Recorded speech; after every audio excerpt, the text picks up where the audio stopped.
the passage from Genesis today, the proclamation of the union between a man and a woman in marriage in order to start a new family and in the process to become a new type of creation themselves, transcending their individuality and becoming a new type of united being.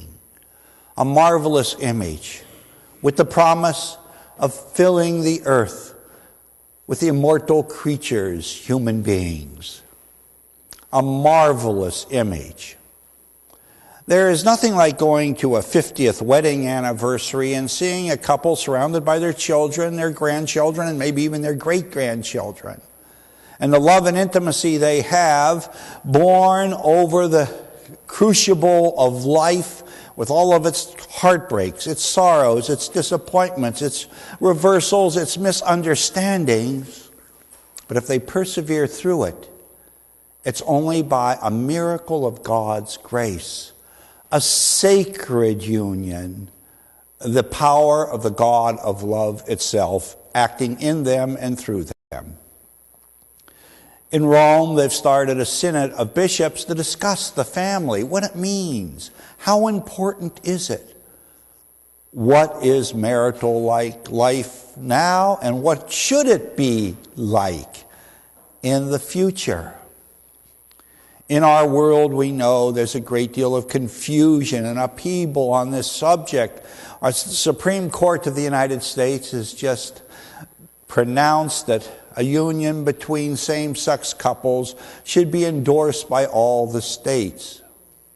And this is something that is quite disturbing, because in the history of humanity, it's always been between a man and a woman in all of the cultures of the world. Justice Scalia wrote that in his minority opinion, saying, "Do you think we're smarter than every civilization that's gone before?" And Scalia didn't think so. Every tribe, every village, every nation, every empire endorsed the union between a man and a woman as something special. Why? Because they really liked romantic love? No, they did it because they saw such a union would strengthen the tribe, the village, the nation, and the empire through the giving of children and the raising of children. And it would affect the future of everyone within those various and sundry situations. Did they have a strong prohibition against homosexual acts? Well, not really. That was only within Judaism and Christianity. Most of the other cultures would just look at it and say, well, that's a bit silly, and go on with their lives. But they wouldn't endorse it because there was nothing in it for the common weal of society as a whole. And so some people say the only reason you could be against gay marriage is because of the Bible. Well, most of these cultures never even heard of the Bible. But they were having a lived experience on how we could build up any culture, any society, and it was through marriage.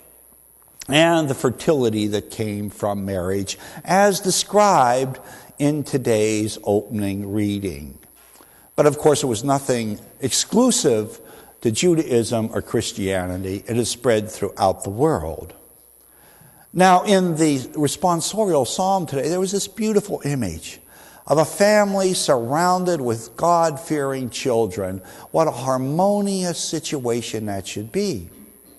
But simply because there is a heterosexual union, it doesn't make it a sacred marriage, a holy marriage, an indissoluble marriage. Because heterosexuals come together many times for all the wrong reasons, rather than the right reasons. Many of them is a matter of convenience. Some of them is just giving it a try, a starter marriage. There's no lifelong commitment. That's an essential aspect of a sacred marriage, a sacramental marriage. Some are more or less committed to monogamy, not necessarily that strictly. And so that type of commitment can't lead to a sacred marriage, a holy marriage. Others are in a relationship that is destructive and evil on every level in their lives. That's not a sacred marriage. That's not a holy marriage. Most of the arguments about what marriage should be alike has to do with romantic love and commitment. Everyone has a right to love and be loved. Well, yes and no. Throughout the vast majority of history around the globe, romantic love has not been that big a deal. In almost all of the marriages throughout history, there would be arranged marriages. There would be love in the arrangement. Parents would say, how can I get the best husband for my daughter, the best wife for my son? And through life's experience, they would know what the best would be. And families would go through negotiations to see how it could work out or should work out.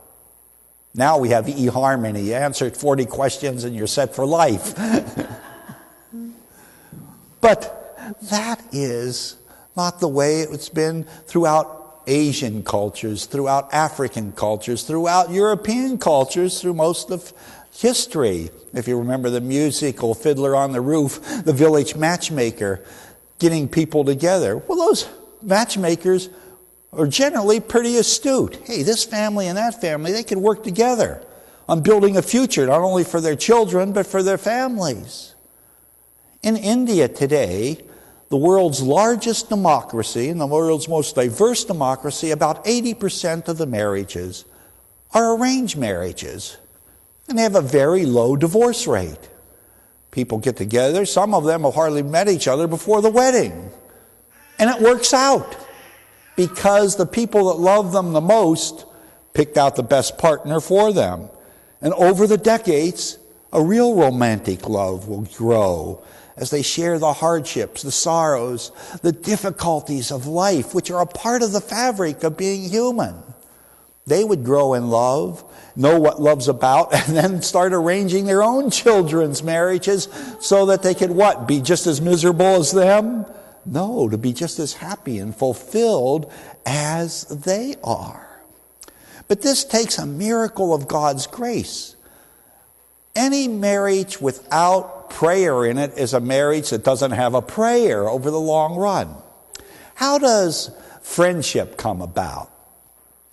Say two men become friends. Why? One day they're talking and they say, hey, I like going fishing. I like going fishing too. So they go out and catch walleye and largemouth for several hours every weekend.